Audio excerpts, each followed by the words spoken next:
I think most of us have interacted with 6SN7 tubes at least once in our journey as audiophiles, because they're used in pretty much every single hi-fi device: preamps, amplifiers, integrated amplifiers, DACs, buffers, phono stages.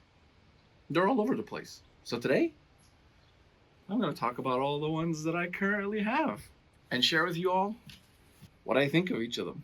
Stick around.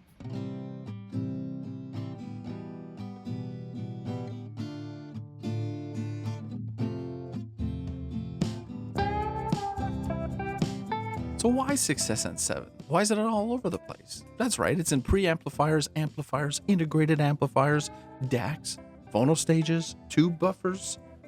It's all over the place. One of the reasons, from what I can tell, is it's got a linear sound, it's got a low gain, low distortion, and an overall warmth in its tone, which gives it a nice richness to the sonic qualities. You could use a 12AU7, which also has a low gain, low distortion, similar warmth and richness, but a smaller form factor. Very similar to a 6SN7, except for the size, of course. Whereas when you talk about a 12AX7, that's a different ballgame. High gain, high distortion. It sounds intense, it's got a brighter feel. It can provide that extra harmonic distortion when needed. Whereas a 12AT7, it's right smack in the middle of all this. It's got a good balance between that linearity and intensity. It's the middle ground. It's not too warm, it's not too bright, it's in between. Okay, easy there. That was a sonic comparison. It does not mean that you can swap a 6SN7 with 12AX7s or 12AT7s. Occasionally, in some gear, you can substitute with a 12AU7 with the correct adapter. But don't use that adapter to swap 6SN7s with 12AX or 12AT7s. All right, so I got a bunch of them. And I mean a bunch.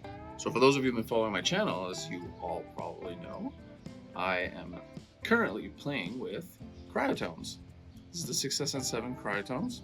So I'm going to be looking at the Cryotone, Linlai Elite, the fancy Ray signature tubes. Yep, fancy. The soon-to-be released PSVANE Horizon. Okay, it's not a 6SN7, it's a CV181, which is an equivalent. I also have from Shuguang the CV181 Z series, the Treasure series.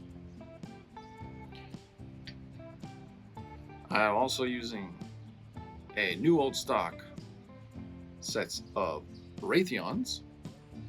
And just for the sake of comparison, the stock 6SN7s that are for my preamplifier from Melody. I have no idea who makes these. I guess if I took the time to compare all the builds out there, I'm sure I would find where these are manufactured, but I'll call these Melody. Okay, so let's start with the Melody. So the tonal balance with the 6SN7 I find it's just okay, right? I mean, especially when I compare it to all the other ones, it's fine, it's okay. The highs feel a little bit rolled off to me. The mids and the bass feel like they're on the warm side, but also they're kind of noisy, I find, and they give me the impression that they're a bit stuffy as well, especially in the upper bass and mid range. They kind of remind me, if you're just buying like off the shelf Tongsols, JJs, or some of the cheaper readily available tubes. This is basically what this is. It's fine. It's all right. So then if I go to this guy here, this is the Linlai Elite 6SN7s. Now the Linlai Elite 6SN7s are much more neutral in terms of tonality. They're very clean sounding. When I say clean, it means that they're very quiet, clean background. They're a little bit more expensive, and they require, because of their shape, because of the glass case, this is more of like a bubble. It's like a bubble shape. It's not a Coke bottle shape like one of these, right? See the difference? Coke bottle shape, bubble shape, long glass cylinder, short stubby. See the differences? The Linlai Elite is more the Linlai Elite is much more neutral in terms of tone. It's clean. It is very quiet tube. Its tonal balance. It's very airy. It's got really tight bass, very very tight bass, and overall a very balanced tube. I mean, it's what I would expect out of a tube that costs this type of price. It's an excellent tube, and I'm gonna spoil it right now. This guy is in the top 3 contenders for all these 6SN7s in my system. I love the Linlai Elites. All right, now we have the brand new PSVANE, or PSVANE, because the name was a mistake when the lawyers registered the name. It was supposed to be PSVANE, but now it's PSVANE. The CV181s, the Horizon series. So they're not out yet as of the time of my recording this video, but they're coming out very, very soon. I can't say much more about these in terms of price and where they sit in terms of PSVANE's tube series. I don't think they're on the level of their Acme series, but who knows? We'll find out soon when it comes out. Anyways, back to how I find the sounds. These are very detailed. They're airy, they're crisp, but they make the bass feel a little bit laid back, not thin, just a little bit laid back in terms of energy. And I'm not done breaking these in. So right now, one of the characteristics is I find they're giving a little bit of sibilance in the highs. You get a little bit of that hiss, especially if you decide to crank up the volume a little bit. But it's reduced already after about 20 hours of break-in compared to what it was like when they were new. So I'm expecting the sibilance to dissipate, pretty much leave as the break-in will be done with this. So I don't think that's going to be much of an issue. And in terms of noise level, this is definitely below average. Like compared to something like this, it's definitely got a lot less noise than standard off-the-shelf 6SN7s. I think a lot of audiophiles are going to like these tube. But like I said, it's a little bit tilted more on the detail. It's got good texture in the mids, but I wouldn't call this necessarily warm sounding. But they marry, the mid-range marries really well with the upper bass as well as the lower treble. It's a good tube. It's very nice. Very excited about more of these coming out. I think a lot of people are gonna like these. All right, and now the Ray tubes. The reserve Ray tubes. These are expensive. I gotta say, these are expensive. For me to buy a quad match set for my preamp, this would cost me well over $1,000 US for 4 tubes. So these are pricey 6SN7s, similar to the Linlai Elites in terms of pricing.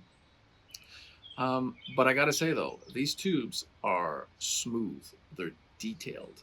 The bass is a hint on the shy side, but a great tube. You know what? I really enjoy listening to these. Really enjoy listening to these. I think the mid-range, the mid-range is I think a little bit a step on the warm side comparing it to the Horizon tube. It's this is and as a matter of fact, I find them probably slightly warmer than the Linlai Elite. Just a touch. Take this with a grain of salt. This is based on my rig and how my system is set up.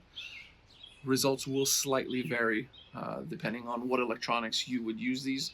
But overall, buttery smooth in the mids, nice airy highs. There is something that sets these apart from what I think are my favorite tubes, the 6SN7s. And again, it comes in instrument tonality, so I guess that could be a matter of preference for everyone. But great tube, great tube. Are they reliable? Don't know. Haven't had this long enough to be able to say. But at the price they are charging, I hope that they are reliable or at least have a decent warranty to back this up. Great tube.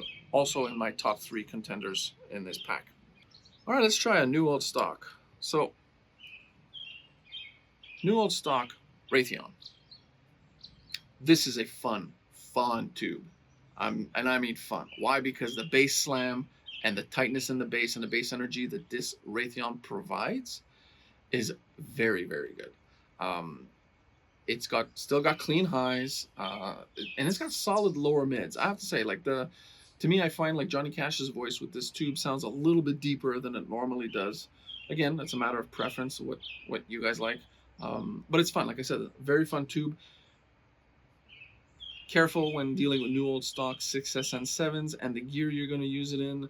Do your research, because some old 6SN7s were not capable of withstanding the voltage, the plate voltage that modern 6SN7s are being subject to in some of the hi-fi components. So be careful. Any form of new old stock, guys. Be very careful. I was also going to talk about the RCA black plates that I had. They were from a specific range of years where RCA had kind of knocked it out of the park and how they were making it in terms of sound. But they died on me. And they died on me very quickly, actually, after me buying them. And they were freaking expensive. It was like $500 for a pair. So, price to pay when you go down the new old stock route. Be very careful who you buy it from. New old stocks bought on the used market. Careful if you don't know the individual. New old stock bought on eBay. Be very careful. Yeah. All right. What's the next one? All right. Now the Shuguang Treasure 181 Z series. So the Shuguang 181 Z series. This is very, very airy. Very much on the detailed side. I'd say, if for my taste, a hint of brightness, more than a hint of brightness. It's on the bright side in my rig. I find the mids are a little bit lean. The bass is very tight, but it doesn't feel deep to me. Maybe it's because of that balance being more tilted towards the airy detailed in the highs. But it's a decent tube, and I'm sure it's a good fit in some rigs. The only thing I will caution with this tube for me is, if your system is already bright, maybe this is not the place to go for your preamp or your DAC if your system's already bright. But if your system sounds dark or muddy, maybe give these a try. Fascinating. They're not too expensive. And the ones that I am using a lot these days is the Cryotone 6SN7 WCs. In terms of overall, this is, to me, realism. Full realism. They're super clean sounding. Oh, hold on, lost my note. They're super clean sounding. Zero noise and zero distortion from what I can tell. The balance across the tonality, to me, is what I think is perfection. You're not going to think it's perfection. What I think is perfection, guitar sounds like what I think they should sound using the Cryotone 6SN7s.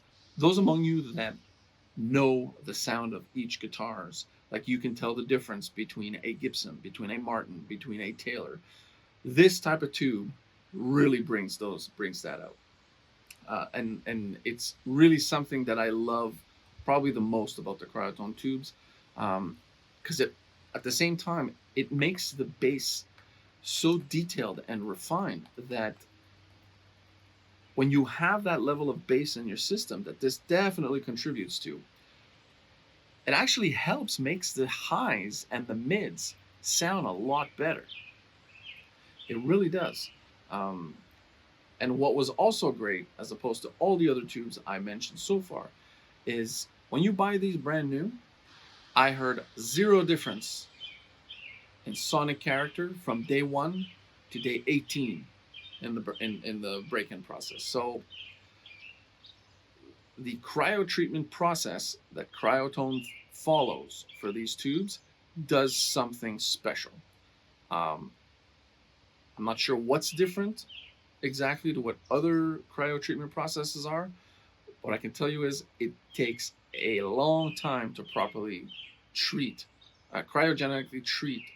Did I say cryogenetically? To properly cryo treat one of these tubes, Cryotone takes a solid week per tube. The temperature is dropped very slowly and down to beyond extreme levels. So, great tube. Top 3. Which ones of these does the best soundstage? Well, in my opinion, 3 of them. First place, in terms of soundstage, these 3. The Ray Signatures, gorgeous soundstage, deep, wide, very layered. Linlai Elite, gorgeous soundstage, same thing, deep, wide, layered, beautiful. Cryotone, deep, wide, layered, fantastic. Yep. So those I find give the best soundstage. In second place for soundstage, Raytheon Horizon. Not quite as good as the top 3. Still excellent sound staging. Honestly, I don't see why anybody would complain. In third place for sound staging, unfortunately, would be the Shuguangs. Again, I think it's because of their lean characteristics. Anyone who is a soundstage freak knows that without proper bass, your soundstage will suffer in terms of depth. So I think that's what's hurting them a little bit. And last place for soundstage was the stock tube made by Melody. All right, so there you have it for 6s and 7s. If I had to pick one tube to live with for the rest of my life so far, Cryotone. Yep, my preference. It's clean. It's absolutely quiet. Instruments sound the most real I've heard of any tube. It's not to say that this is what you're going to like or what you're going to like. Maybe some of you are going to prefer the Ray tubes, the signature Ray tubes. Absolutely. Some of you will probably prefer the Shuguang tubes. Absolutely. Everyone's got different tastes, different flavors. Some people want that bite in the details. Some people don't. Who knows? And again, like I said, the new PSVANE Horizon tube, yeah, it's exciting. It's going to be fun. Looking forward to hearing more and getting more information about them and where they sit in their range. Great tubes. And again, a reminder, guys, if you're buying new old stocks, any type of tube, not just 6s and 7s, be careful. Be careful where you buy them. Be careful who you buy them from. And do your research to see if the years of production that you are buying the tubes, if those tubes were stable for the plate voltage that your device will run the tube at, because nothing sucks more than buying new old stock tubes that you pay a fortune for and they die because you didn't check the voltage that your device is going to run those plates at. And on that note, it's a beautiful day, guys. Thanks for joining in. And more videos coming soon.